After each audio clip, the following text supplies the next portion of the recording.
Welcome to the Heal Your Hunger Show, where we get to the heart of why you overeat and how to stop. If you struggle with food and weight like I did, welcome home.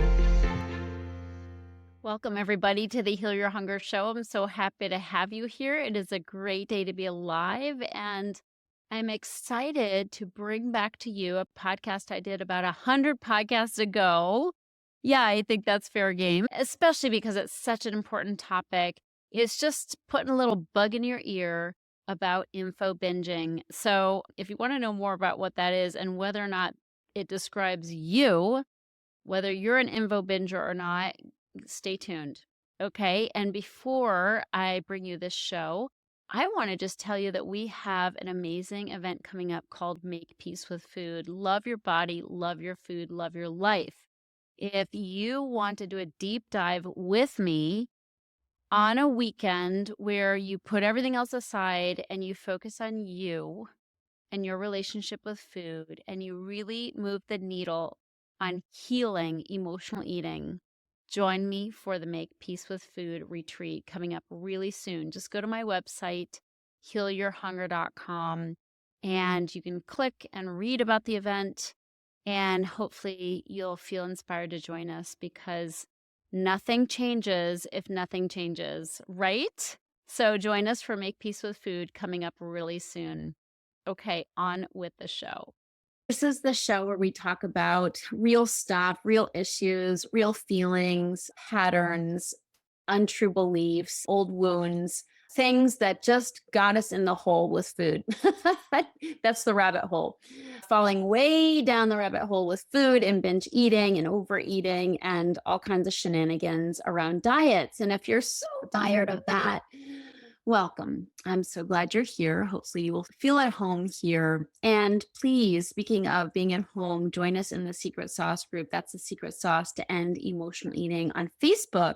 It's a great place to start your journey of overcoming emotional eating in the Heal Your Hunger way. So yeah, hop over to Facebook and join us there. If you're not on Facebook and you're like, I'm not doing Facebook, definitely at least go to the website, healyourhunger.com, and take the quiz. Start with the quiz, which is the quiz which will tell you your personalized score of whether you're an emotional eater or a food addict or somewhere in between. That's a great place to start your journey. You'll get a personalized score and then some recommendations on what you can do to begin healing.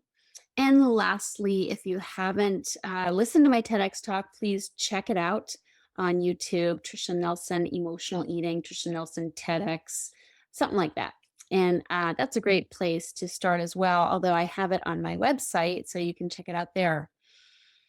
Okay, so what I'm going to talk about today is, like I mentioned, podcast, books, courses, research, doing all kinds of things around gathering information to help yourself. Now, if you're on a search to get to the bottom of your food stuff, your aberrant relationship with food, congratulations. I'm glad you're seeking. I'm glad you're searching. That's so important. Because guess what? You're not going to heal. Like, healing isn't going to knock you upside the head.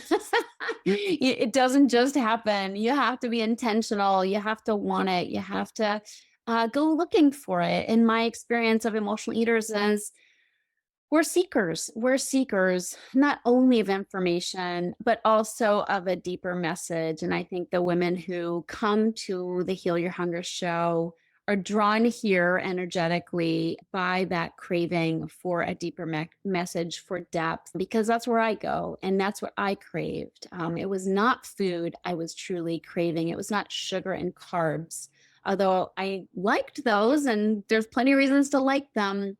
My deeper craving, my deeper hunger was for connection, for depth, for real, and for real conversation about stuff that mattered to me in my heart. I was always so bored when I went to a party and there was so much small talk. I hate small talk. It's so boring. I mean, I like to joke and have fun with people, but that really, that goes only so far with me. I crave connection at the heart level. I crave depth. And if I just live in superficiality, I'm hungry. I'm hungry. And you may be that way too. But it's not food we're hungry for, right? We're starving for that deeper message about our emotions, about love, about the things that really matter in our heart, those very quiet whispers in our heart. Nevertheless, we go looking for what we crave. We go looking for answers in anywhere we can find them, right? First, it's through diets and exercise solutions. Then, when those don't pan out or we don't reach our goals, we go deeper. We read books on psychology. We might go to therapy. We might join a 12-step program to deal with maybe spiritual issues and some kind of emotional work. We go to all kinds of courses. We read the science behind our bodies and metabolism and intermittent fasting. And we're searching, right? We're searching for answers. So we tend to fill our minds with information. Okay, we fill our minds with information. Information makes us feel like we're making progress. It makes us feel like we're getting answers. Reading science makes us feel like we're really serious about this and getting to the bottom of things. But then when we keep struggling with our weight, when we keep overeating, when we keep feeling defeated and demoralized by our yo-yoing, with weight and food, when we keep breaking out in a binge after a couple weeks of doing good, we wonder what the hell, like what the hell is going on? And my experience is that information won't solve your problem, and especially information binging. So we tend to be bingers on information, tons of podcasts, tons of science, tons of books. And while all those things are important and they might give you pieces of the puzzle, help you understand your body better, might help you understand metabolism and how it works. First of all, you might have noticed there's lots of contradictory information out there. But beyond that, stuffing our brains with information doesn't translate into stuffing our tummies with food. Have you noticed, no matter how much you know, you might have even gone as far as to become a health coach or become certified in some kind of health modality or healing modality, and yet you still, in the middle of the night, or are eating ice cream and cookies. You still have gnawing cravings that you cannot say no to. And if that's the case, I'm here to say, be kind to yourself, be sweet to yourself. Information won't get you where you need to go if you're an emotional eater. Okay, so if you're an emotional eater, none of those things, no matter how much you know, no matter how many certifications you have, they will not stop that gnawing compulsion inside of you, in your belly, that thing that just grows and grows and demands attention and feeding. Even though you're full, even though you've had a healthy meal, even though you know better. Okay, so if you have that monster inside of you that won't quit, don't beat yourself up when you answer it, when you feed it. That gnawing inside of you, no amount of information or knowledge will make it go away, in my experience. What we need is we need to get to the bottom of it. And that's really, in my experience, what helped me heal. It's what helped me overcome my lifelong addiction to food, was to dismantle that compulsion, to destroy that monster, or put him to bed. And the way we do that is by dealing with the underlying causes. Now, what does that mean? That's kind of a throwaway word. Lots of people mention it, but it consists of a lot of things, of course, but in general, it's a pressure that builds inside of us. It's a pressure that builds inside of us. And what creates that pressure is stress. And what creates that stress is buried emotions, too much on our plate, resentment, fast movement, like being in constant motion, not enough sleep. not enough nutrients, lack of connection at the heart level. These are all things that contribute to that growing monster inside of you. Okay. That spring that gets tighter and tighter in your gut. That spring I would fall down every time. I would self-sabotage on account of that growing spring in my gut that got stronger and stronger, as I starved it. And as I was dieting, especially when I would diet, at first, if you watch my TED Talk, I kind of act this out, but you're like, woo, new diet syndrome, feeling great. But after a while, that high of being on a new diet, a new plan, doing it, you get a sense of bravado and control, and it's working, you're riding the wave for a while, but then it dies down and you aren't excited anymore. You're not excited. You're not feeling on top of the world. It's drudgery.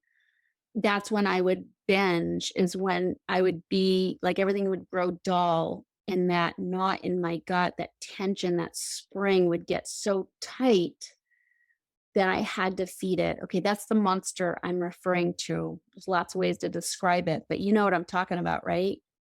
So we have to dismantle that. We have to calm that monster and that spring, sort of take the energy, the tightness out of that spring. In my experience, that's done through self-care, through lowering the stress. We have to diminish stress in our lives.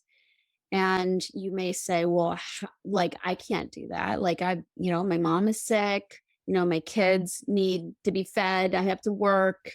My husband is working all the time. He can't help out with meals, whatever. We all have stress. I get that. But the good news is a lot of our stress is self-created. Okay. And if you read my book, Heal Your Hunger, you know about the anatomy of the emotional eater, which are many personality traits that we have that have nothing to do with food, but everything to do with why we eat. And my experience is that a lot of our stress is self-created, which I find to be fantastic news. Okay.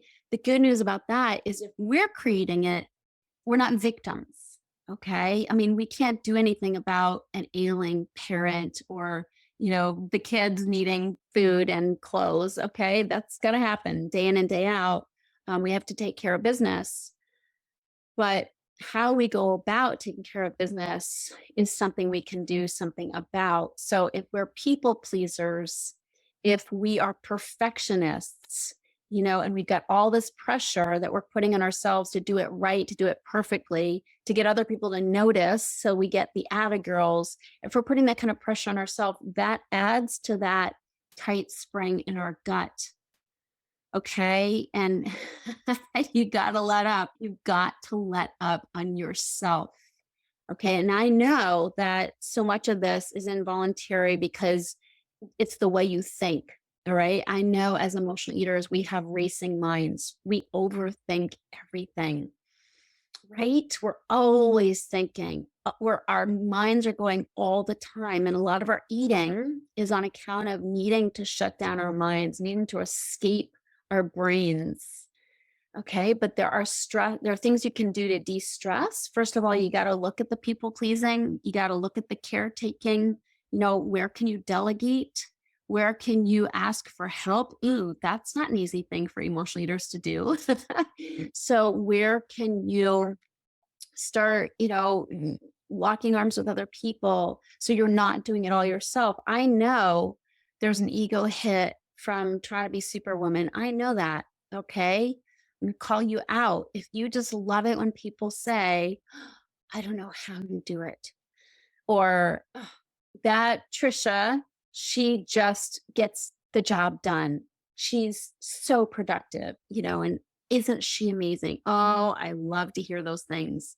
If you're one of the people who lives off of those little bites of ego hit, okay, those little spurts of ego, that come through when people compliment you, take a look. Is it paying off? Okay. When people think we're wonderful, it feels good, but my experience, it doesn't last long. Okay. Because then we got to keep it up. We've just created an impression that we're wonderful. We better keep it up. Don't disappoint. We now have a reputation to live up to. It's a lot of pressure. And that's pressure we put on ourselves. I always tell my clients, if you have a new job, don't go into it overworking. Don't stay at the office, extra hours every day, proving what a fabulous hire you are. Because guess what? You're setting a precedent you're going to have to live up to. And anything less than Wonder Woman, this fabulous new hire that we have, anything less than that precedent that you've just set for yourself, that expectation everybody now has of you, anything less is you falling down on the job. So there you go. You've just created a high bar of stress for yourself based on wanting people to think you're fabulous and a fear that people might think you're not. Do you see how so much of this comes from our own minds and our own doing? So much stress is self-created. And it's based, we come by it honestly, okay? It's based on not having a strong self-concept to begin with.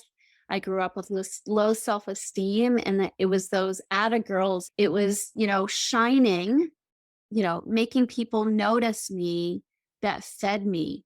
All right. Fed my ego, but somehow I was trying to construct a sense of myself from other people's impression of me. It's just exhausting. It's exhausting. And when we do that, when we live that way, we have to end up overeating because we're stressed. We don't have time for self-care. We have turmoil inside of us, okay, because we haven't tended to our emotional health and well-being. And we're just constantly eating to keep up. So addressing our stress by not overdoing, by maybe delegating, stepping back a bit, asking for help. These things can help diminish our stress, but we have to add self-care. If we're not going to overeat, if we're not going to use food all throughout the day to keep us going because we're lacking energy, we got to look at our sleep, right? We got to start getting better sleep. In order to cope with life, if we don't have food, we got to find new coping tools like meditation, prayer, reaching out to friends, whatever it takes to be able to feel supported and also to offload stress on a daily basis. I had a situation yesterday where I was super triggered and angry.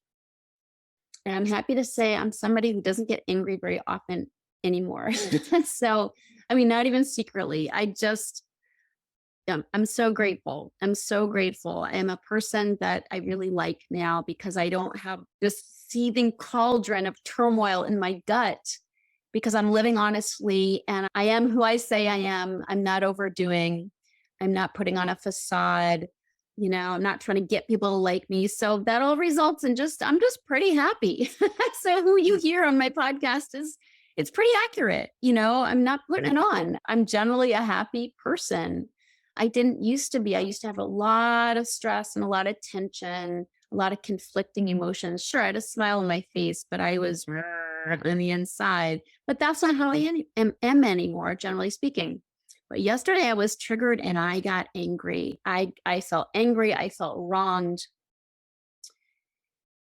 And I wrote about it. I ranted a bit to my boyfriend, for a little bit, but then I thought this isn't enough. Like he can't take this away from me. I got to write it out. So I took it to the paper. My clients do this all the time. I opened up my computer, and opened up a Word doc and boom, boom, boom. Just wrote it out, got it out of me, got those toxic emotions out of me. So I'm still doing it. I'm on this path myself. I'm taking the steps. I recommend others to be emotionally healthy. Because if I don't get it out of me, I'm going to stuff it down with food. I'm not cured. Remember that monster? I said, we got to kill it. And I said, well, maybe just put it to sleep. Well, it can come back. It can wake up. There's no question in my mind. And so this is a day at a time process of healing. We do it one day at a time. It's not a one and done. We don't get cured and then skip along in our merry way. We have to maintain this freedom one day at a time through action, through self-care, through addressing feelings when they come up, addressing them in a healthy way so we don't have to stuff them with food. So back to binging on information. I hope you're getting that information alone won't cure us, won't stop us from the eating. We have to heal, we have to quiet that monster. We got to put that monster to sleep, keep that monster tamed. And we do that by addressing our stress, addressing our emotions, keeping up with emotional health and healthy ways of coping with stress that we can't do anything about, but also changing ourselves so we live differently. I often say it's not an eating problem, it's a living problem. Okay, it's a living problem. So, what I want for you and what I wish for you is that you go deeper, whatever that takes. Okay. And whoever you do that with, whoever you get coached by, whatever program you join, make sure it's a program that will take you deeper on that road of healing at a deeper level. Of course, I invite you to reach out and have maybe register for a breakthrough session. We offer complimentary breakthrough sessions on my website, healyourhunger.com. But if it's not me you resonate with, that's okay. Find somebody you resonate with, but who's talking the real talk, who's getting real, who's dealing with the real issues. My experience is it's not about food and weight. This is not a food problem. It's a living problem. That's what you need to do, is start changing your life and the way you show up in life. As emotional eaters, we love quick fixes. We always are hoping that it's, at the symptom level that we're going to heal. I'm going to find the right diet with the right science, the right book with the right information. I mean, my book is great, but it probably, if you're an emotional eater, you're probably going to need more than just a book. You're going to need community. You're going to need coaching. So whatever that is for you, I encourage you to go beyond the information stuffing, and find an action plan where you can start making real changes in your life, because that's what it's going to take. Remember, this is a problem that goes deep, and it's usually a problem we've had for decades. If you've been struggling chronically with food and weight for decades, it's not going to be just a one note solution. It's not going to be a one-sided solution. It's going to take some layers, some layers of healing and many, many different actions to really get there, underneath it and heal. But boy, is it worth it. It's worth it. Let food be your teacher. Look beyond food and weight. My experience is overweight comes from overeating, and overeating comes from what's eating us. So that's where we should go to heal. So I hope this resonates. I love you so much. I'm grateful for your attention. Please share this show with others who you think might be struggling and be looking for something fresh and different as a solution, as part of the conversation. And definitely join us in the Secret Sauce group and online at our website. So I appreciate you, and I'm just excited for your journey and what you might do to take action to heal. You are worth every bit of action you take, and action in the right place, in the right direction. Thanks so much. I love you. See you on the next show. If you enjoyed this podcast and want to get free support, insider health info, exclusive invites to events, and more, visit healyourhunger.com.